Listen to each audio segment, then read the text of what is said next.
After 8 years, my girlfriend finally became pregnant.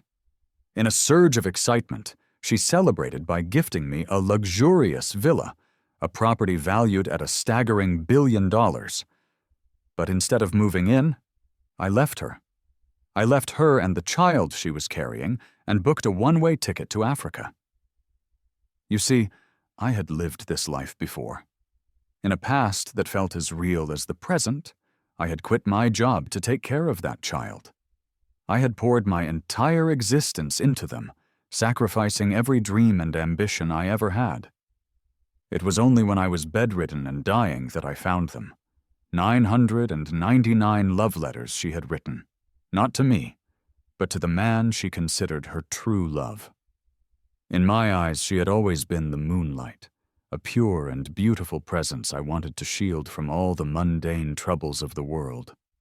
I thought others could handle the chores, manage the household, and be filial to her parents. Her only job was to be happy. What a fool I was. I came to realize she had transferred every single one of her assets into her true love's name. Even the child I had devoted my life to raising always called that other man Dad. As I lay on my deathbed, I couldn't even afford the medical care that might have saved me. I faded away surrounded by their cold, indifferent stares. This time, in this life, I just want to be happy. I refuse to waste my existence on someone so utterly unworthy of it. When my boss heard I was resigning to go to Africa, he frowned with genuine concern. "Your girlfriend is pregnant," he said, his voice gentle. "You're not kids anymore? Are you really going to just leave them behind?" I could only nod. I knew that baby would be healthy, and smart, too, with a striking resemblance to his mother. I also knew that by the age of 6, he would be able to say in perfect English, "I hate Dad. He's a lazy, dumb pig, and I don't want to be anything like him." My boss sighed, a sound of defeat, and stopped trying to change my mind. After I signed the release form, my phone rang. It was Isabelle. "I told my parents about the pregnancy," she announced, her tone leaving no room for discussion. "They're worried you won't be able to care for me properly, so they're moving in with us. They're getting old, and their health isn't the best. I've already quit your job for you. From now on, I'll be the one earning a living. You just need to take care of the child and be a good son-in-law to my parents. Isn't it wonderful? We can all bask in family bliss." Before I could voice a single objection, she hung up. I stared at the family photo on my phone's wallpaper, her parents, all smiling brightly. A bitter chuckle escaped my lips. Yes, they were a real family, bound by blood. I, on the other hand, was always the outsider. People envied me. They saw Isabelle, wealthy, talented, and fiercely loyal, and thought I had won the lottery. But they never knew that her loyalty was reserved for a man named Julian. She had never loved me. She just saw me as a diligent, reliable housekeeper. After our son was born in that other life, she never let me touch her again, always claiming she was too busy with work. All the while, I managed the endless chores and silently endured the mockery of her parents. I had worked myself into sickness in our so-called marriage. But now, in this life, my back doesn't ache from constant labor, and my mind isn't clouded by the depression born from her neglect. I am healthy, I am young, and I have the chance to choose my own path. I immediately swapped out the wallpaper on my phone and sent out an application to Doctors Without Borders. It didn't take long. I was approved, with a departure date set for 5 days' time. I hailed a cab to go home and pack my things. When I walked through the door, I found Isabelle there, a rare sight after months of her working late. She was actually in the kitchen, wearing an apron and stirring a pot of porridge. A vase of yellow roses sat on the counter, which was strange because she had always claimed to dislike flowers. My surprise was short-lived. "Where have you been?" she complained without looking up. "The house is a complete mess, and we have a guest coming soon. How are we supposed to entertain anyone in a place like this? Isabelle was a notorious neat freak who hated any kind of disturbance, which is why I was always the one to clean the massive house by myself. I kept the floors scrubbed spotless and ensured our meals were balanced and nutritious. In 8 years together, this was the first time she had ever cooked, and it was for Julian's visit. I didn't apologize, as I would have in the past. I didn't scramble to please her. "I'm not feeling well," I said plainly. "I'm not cleaning today." Isabelle's eyes flickered down to my legs, and she looked momentarily stunned. "Oh, I forgot about your accident last month, when you were saving me. You should rest." Then, as if correcting herself, she added, "But Mom said you should try to stay active. It will help you heal faster and you won't fall behind on your chores." I just nodded, not bothering to argue. The doorbell rang, cutting her off. She quickly slipped out of the apron, her eagerness to answer the door palpable. She didn't even notice when she bumped hard against my injured leg on her way out. As the sharp pain in my leg began to ease, I saw Julian walk in. He was dressed impeccably, his expensive shoes clicking sharply on the polished floor. He grinned at me. "Ethan, it's been a while. You've aged a lot. Remember, a guy has to take care of himself. You don't want to be a smoky mess." He pinched his nose in a joking gesture, and then took his usual seat at the dining table. It was a routine for him. My eyes were drawn to his designer suit and the fancy watch on his wrist, and a familiar pang of bitterness stirred within me. I remembered Isabelle's shopping records, the meticulous care with which she had selected each of those items for Julian. She had pampered him well. He handed me a half-used tube of expensive hand cream. Isabelle often says a man's hands are his second face and need to be cared for. She gave me plenty of these. "Here, take this one." Before I could even respond, Isabelle snatched it from his hand and put it back in his bag without so much as a glance in my direction. "He doesn't need it," she said flatly. Her indifference, paired with the sight of my own haggard reflection in the window, left me speechless. I had once cared about my appearance, but Isabelle claimed men's cologne made her sick.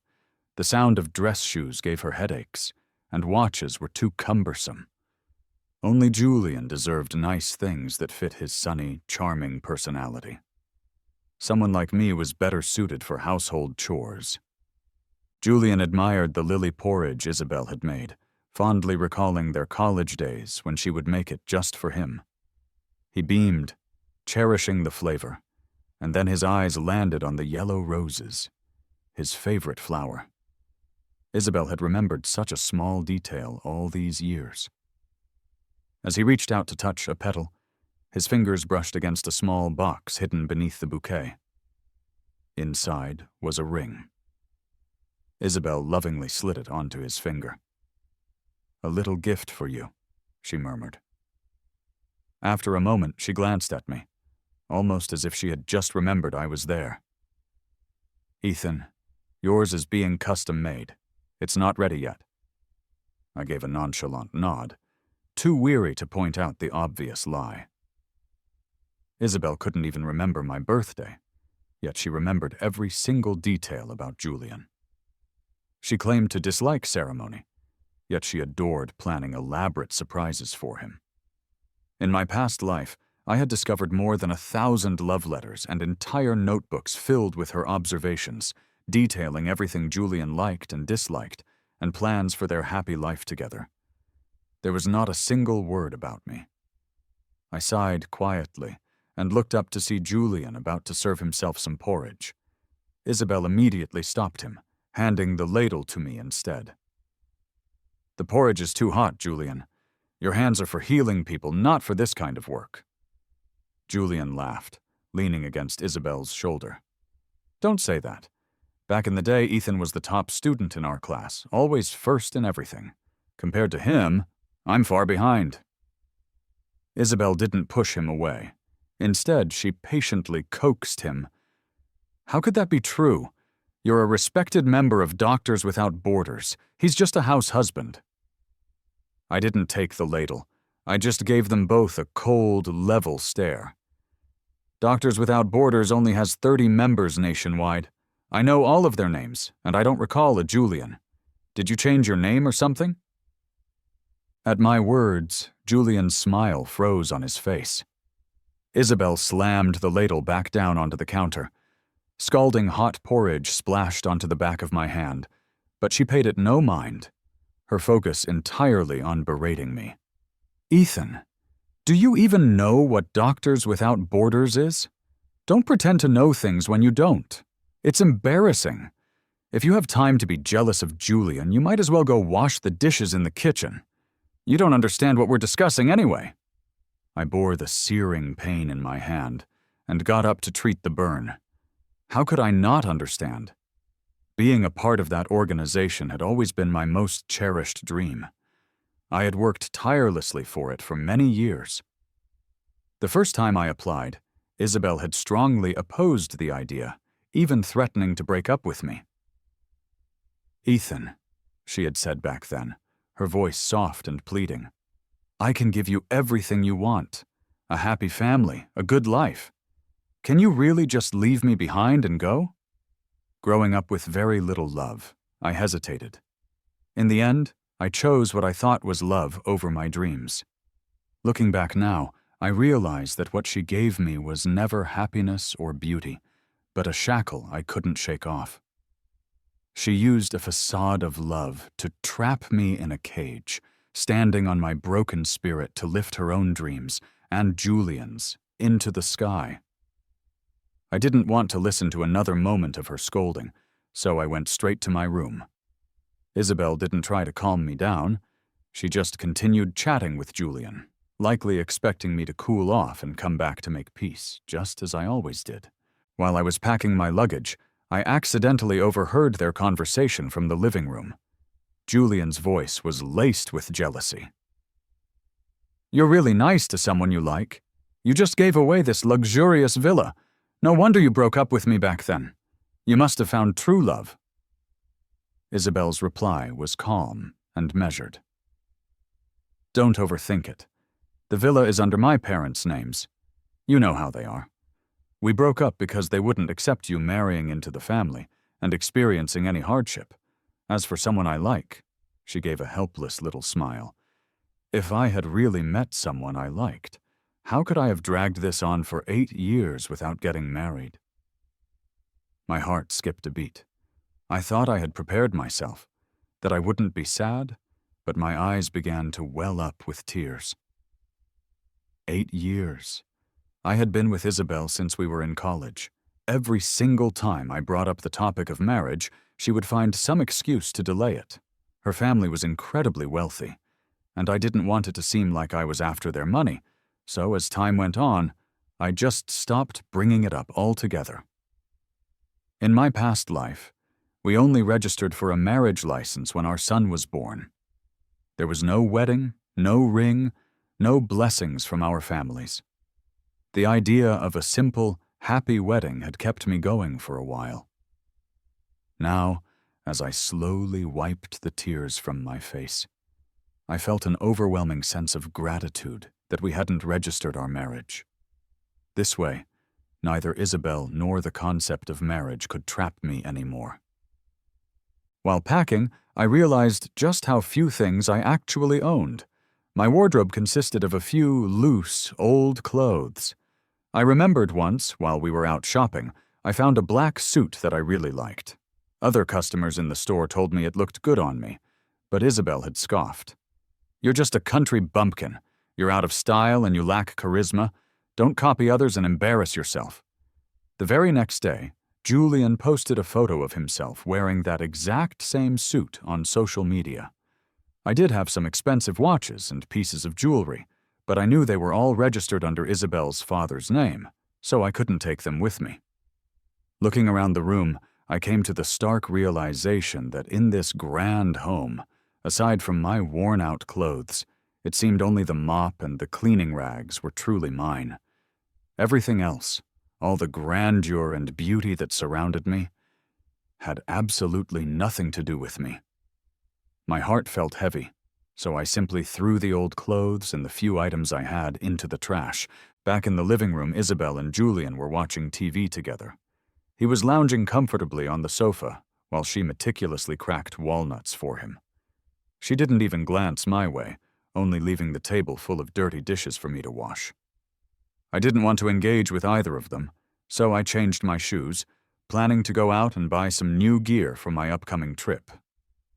As I was about to leave, the phone I had left on the couch pinged with a notification. Isabelle picked it up casually, her brow furrowing as she read the screen. "Why would Doctors Without Borders be sending you a message?" My heart shot up into my throat. Julian just laughed. "No wonder you were talking like you knew something. Did you just Google it, Ethan? You're still so full of yourself. It's not shameful to be a house husband, you know. The saddest thing isn't being unloved, but deceiving yourself." Isabelle, with an unreadable expression, handed the phone back to me. "Don't do that again. Didn't I say I would take care of you forever? There's no need to compete with Julian over something like this. Julian is smart and accomplished. While your career hasn't made much progress, you can't do it. Taking care of the kids is what you should be doing." I took the phone back and let out a soft chuckle. "Don't worry," I said, looking her straight in the eye. "It won't happen again." For years, I had poured all of my energy into Isabelle, causing my own career to stagnate. I was looked down upon by her parents and ridiculed by relatives for aiming too high. But things were going to be different now. I wouldn't be sad over someone who wasn't worth my tears, nor would I waste any more of my time in a loveless relationship. I was going to live the life I truly wanted. I stuffed my phone back into my pocket and took a ride to the mall, where I began to splurge. It was as if I was trying to let out a lifetime of pent-up frustration. I kept shopping until the evening, returning home loaded with bags. The dishes were still unwashed on the table. Isabelle, as usual, was employing the silent treatment to try and make me bend to her will. She hadn't come home. I didn't care at all. After putting away my new things, I just lay on my bed, scrolling through my phone. Julian had posted a new story on his social media, his location tagged at a 5-star hotel. His neck was covered in hickeys, and beside the bed were countless luxury shopping bags stacked high. Wrapped around his waist were Isabelle's long, slender fingers. A picture that once would have kept me up all night, sick with jealousy and heartbreak, couldn't stir a single emotion in me anymore. On the 4th day, Isabelle finally came home. She handed me a prenuptial agreement. "You've always wanted to get married, haven't you? Sign this, and we'll go register our marriage. I'm pregnant, so a wedding isn't convenient right now. We can do that later." How could there possibly be a later for us? I tore the harsh, one-sided agreement into pieces, saying calmly, "Don't bother. I never planned to marry you." Isabelle was stunned, her frown deepening. She was about to say something when Julian walked in. "Shopping for so long wore me out," he complained. "Ethan, get me a glass of water." I ignored him. Julian, looking displeased, got up to get it himself. But when he turned around, I saw he was using the small ceramic cup I kept hidden in the bottom cabinet. This cup was a gift, handmade by a child I had helped years ago, and it held immense sentimental value. I had always kept it carefully put away, never even using it myself. "That's my cup. Who said you could use it?" I hurried over to take it back from him. With a smirk, Julian deliberately let the cup slip from his fingers, and it shattered on the floor. Then he started yelling. "Ethan, what's wrong with you?" He ran over to Isabelle, cradling his hand. "Isabelle, why does Ethan hate me so much? My hand hurts. How am I supposed to perform surgeries in the future?" Upon hearing this, Isabelle's eyes widened in alarm. She carefully checked Julian's hand, then glared at me fiercely. "Ethan, do you know how important a doctor's hands are? How could you do such a cruel and vicious thing?" I hadn't even touched him. "He just took my things without asking," I protested. Enough, she screamed. You eat my food, you use my things. Everything here belongs to me. It's just a broken cup, and I'd be happy to give everything in this house to him. Aren't you just jealous that Julian is better than you? I'm going to kill that thought for you today. She grabbed my hand, the one that had been splashed with porridge just days before, and plunged it into a pot of water that had just finished boiling on the stove. The agony made me scream, but she didn't seem to care. Her attention was solely on Julian's hand, which had a barely visible red mark. She blew on it gently, then helped him toward the door. It's all right, Julian. Don't be scared. I'll take you to the hospital. I won't let anything happen to you. The door slammed shut behind them. I collapsed to the ground, my hand blistered and numb from the overwhelming pain. After administering some crude first aid to myself, I shakily cleaned up the broken ceramic pieces from the floor, my tears falling silently onto the tiles. 8 years of love. 8 years of dedication. Even if you don't love me, how could you be so utterly ruthless? With tears still clouding my vision, I carefully placed the shattered pieces of the ceramic cup into my bag. The next day, Julian sent me a message. Ethan, thank you. Because of the commotion you caused, Isabelle transferred all her assets to me. So what if you're her future husband? You won't get a single penny of her money or an ounce of her love. I didn't reply. I went to the hospital and picked up Isabelle's prenatal test results. Sure enough, the child wasn't mine. The truly funny thing was, Isabelle didn't even know I was aware of it. I printed out the asset transfer agreement Julian had so proudly sent me, along with the paternity test results, and left them on the living room table. I sent a single text message to Isabelle to break up with her. Then I took a cab to the airport. On the way, both Isabelle and her mother messaged me. Isabelle's read, I was just mad yesterday. Don't take it to heart. It's okay if you don't sign the prenup. Just apologize to Julian, and I'll agree to get married. Her mother's was more direct. Did you fight with Isabelle? She's pregnant with your child, remember? For someone of your background, being with her is a blessing. You should watch your attitude. I chuckled.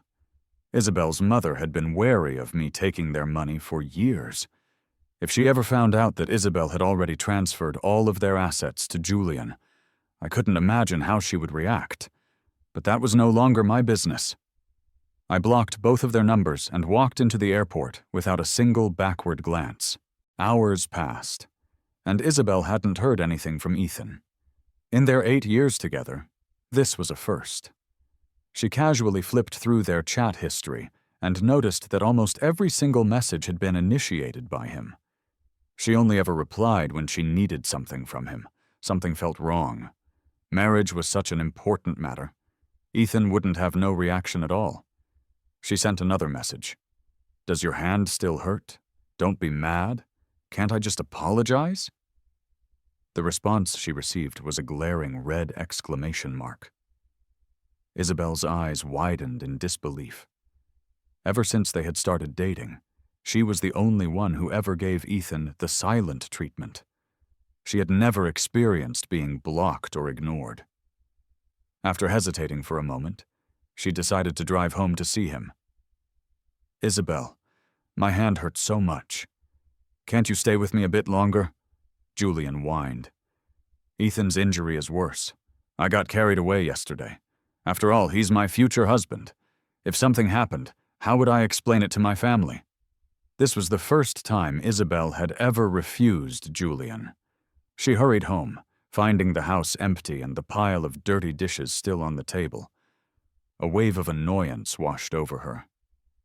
Ethan, stop throwing a tantrum, okay? You have no money and no job. Where could you possibly go? The large living room was eerily silent, with no response. Isabelle felt her heart sinking, a sense of loss beginning to creep in when the front door opened. She immediately turned to look. Ethan, you almost scared me to death. Don't mess around like that again, she said, stopping herself from launching into a tirade. But it wasn't Ethan. It was her parents. Her mother plopped down on the sofa, immediately complaining about the mess in the house. "Ethan's behavior is getting worse and worse," she said with disdain. "Don't think that just because you're pregnant, you can control us. I never liked his humble background. Once the kid is born, he should be the one to take care of it. He can't just loaf around at home all day." "Mom, don't say that." Isabelle's mother had often made cutting remarks like this before, but Isabelle had always felt like the words didn't hurt her directly.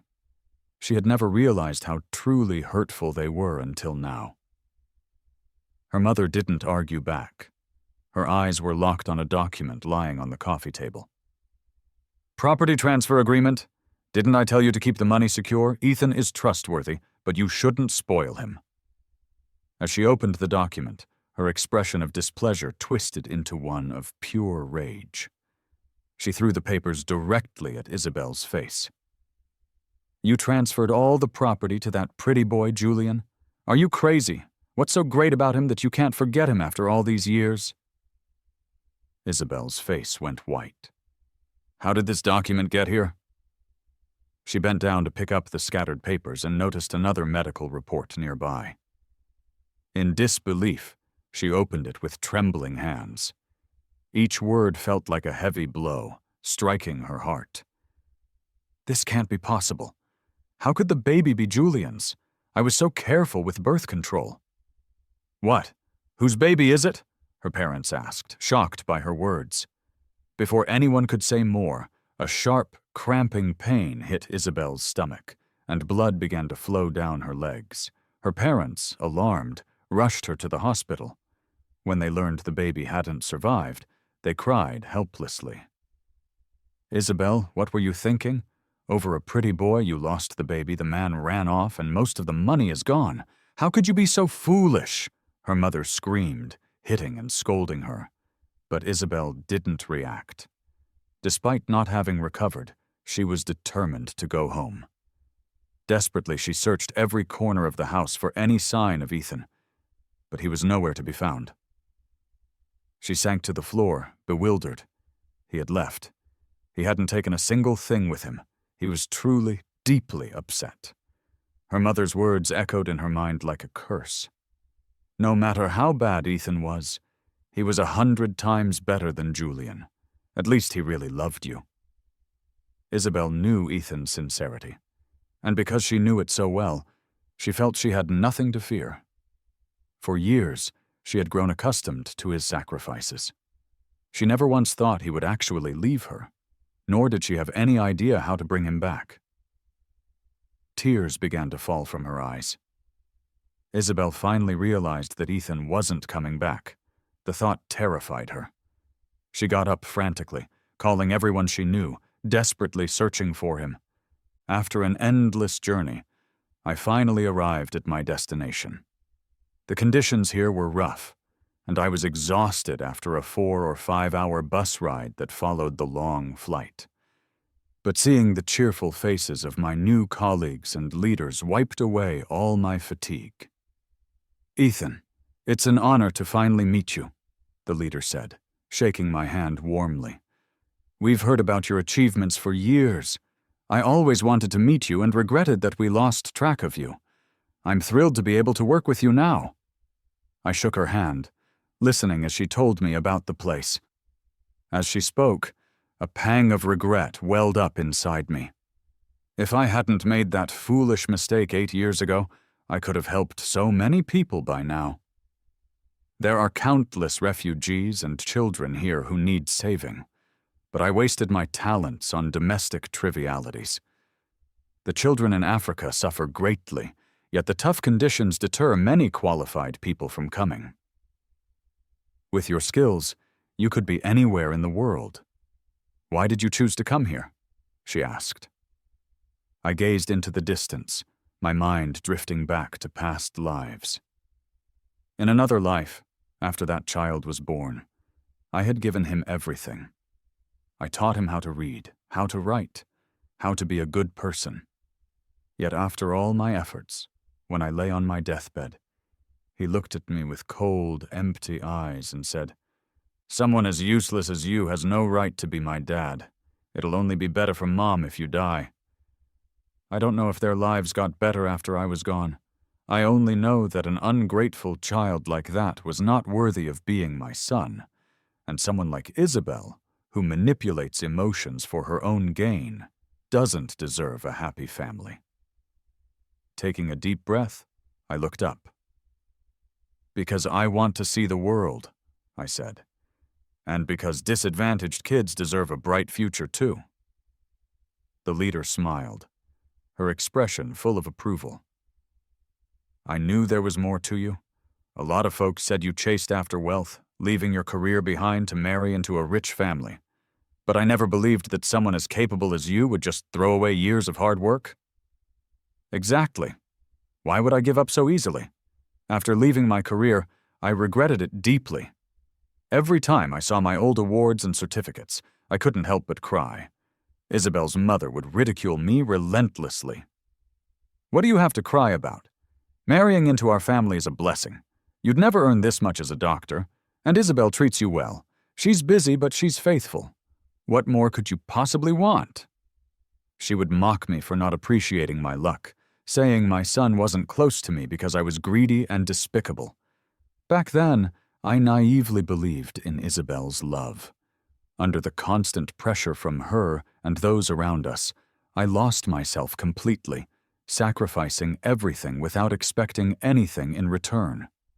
It's only at the very end that you realize how absurd and laughable your life has been. After a moment of quiet reflection, I tossed all those painful memories into the past. I gave my new life everything I had and dove headfirst into my work. My hand hadn't quite healed yet, but I used my medical skills to help one child after another who was suffering from malaria. Here, I was lucky enough to witness the great animal migration. This vast, open land cannot cultivate narrow, selfish love. I had finally found the meaning of my life here. Just as things were starting to fall into place, an uninvited guest showed up. Goodbye, Isabelle. Neither of us is the same person we were before. The African sun had tanned my skin quite a bit, but it had also revitalized me. I was no longer the tired shadow of a man I had once been. But Isabelle, she looked worn out. Her shirt was wrinkled, and her scarf and coat didn't match at all. She frowned as she took in my humble living space, unable to hide her disdain. Ethan, you leave, and this is where you end up? Are you trying to make me feel sorry for you? Whatever. Let's talk when we get back home. You shouldn't be in a place like this. She tried to grab my hand, only to graze the recently healed wound. I sucked in a sharp breath from the pain, and for the first time in my life, I smacked her right across the face. This privileged daughter, who had never experienced rejection, stared at me in complete shock.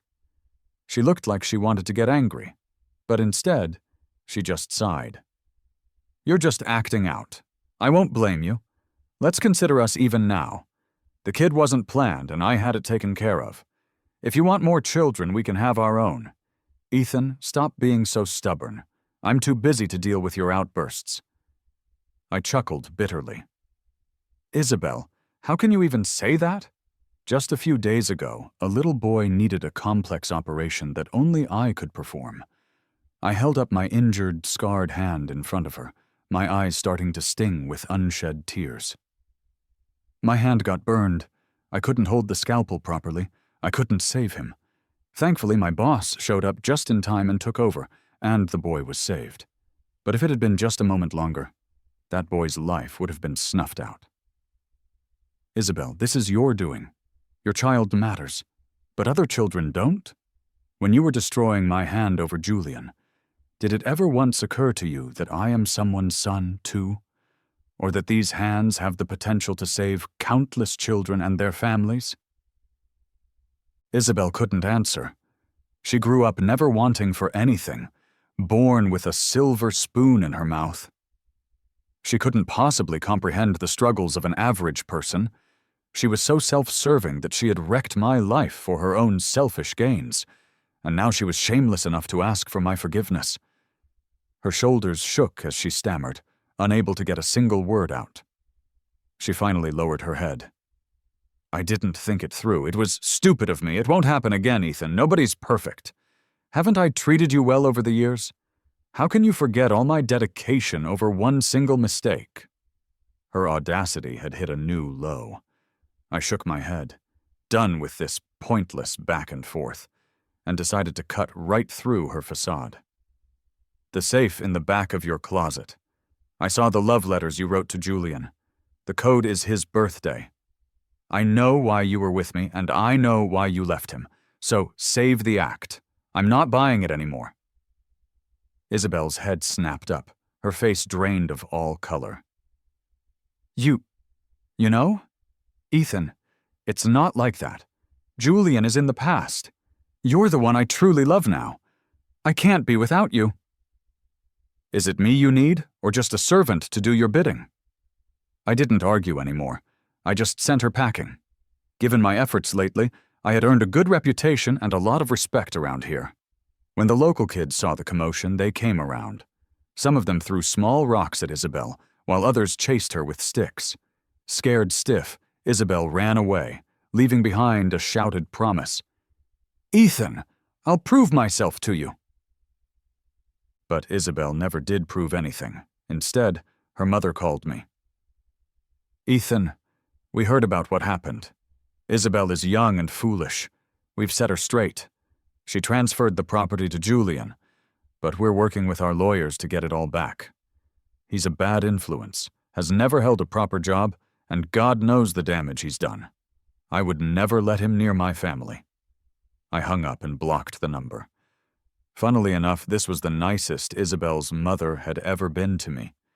In the past, even when our son was born, she didn't spare me any decency, just mocked me until I fell into a deep depression. Isabelle never cared enough to intervene. She was always off somewhere with Julian. This time I refused to give up my life for their peace. I wanted nothing involving Julian or Isabelle in my life ever again. But I had underestimated Isabelle's persistence. She bribed the local children with gifts. Since I wouldn't see her, she had them deliver her presents to me. Rings, flowers, fine clothes, all the things I used to dream of getting from her. But now, I didn't need any of it.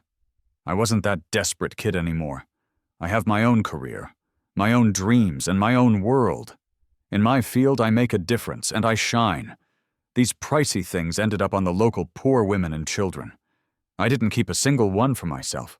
I never expected it, but even then, Isabelle refused to give up. She endured the harsh environment and stayed. After struggling for half a month, she finally fell ill. Ethan, the patient is in bad shape but is refusing treatment. You need to go check on her. I couldn't say no to a direct request from my superior, so I grabbed my medicine box and went over. Isabelle looked terrible. She was noticeably thinner, with dark circles under her eyes. Her fever was making her woozy, and I couldn't make out what she was saying.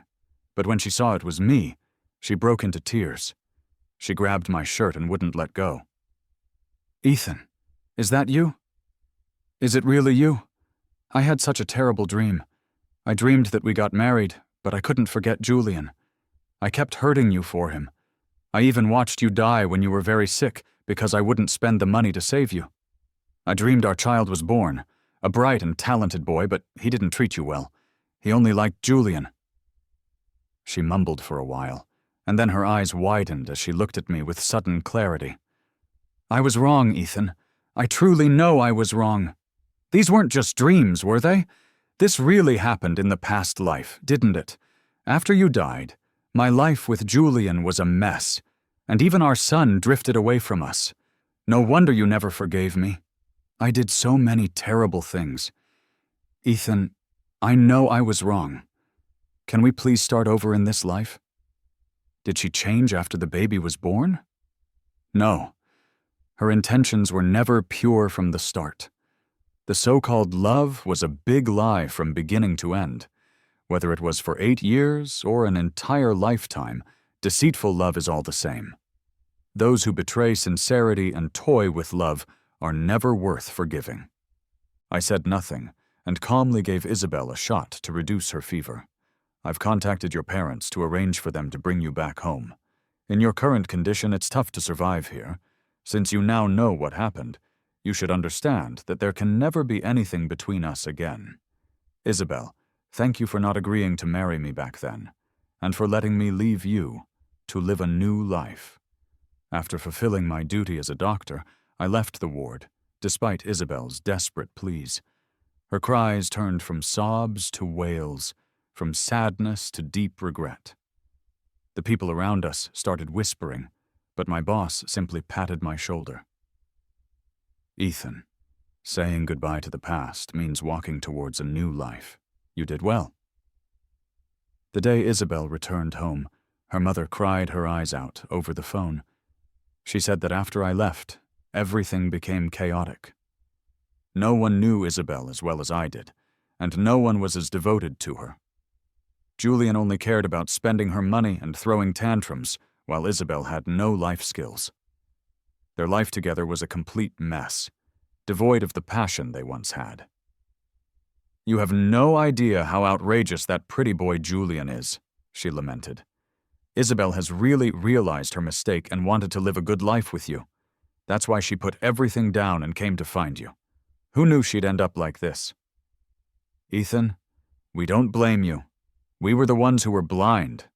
We didn't deserve someone as good as you. If you ever want to come back, our door is always open for you.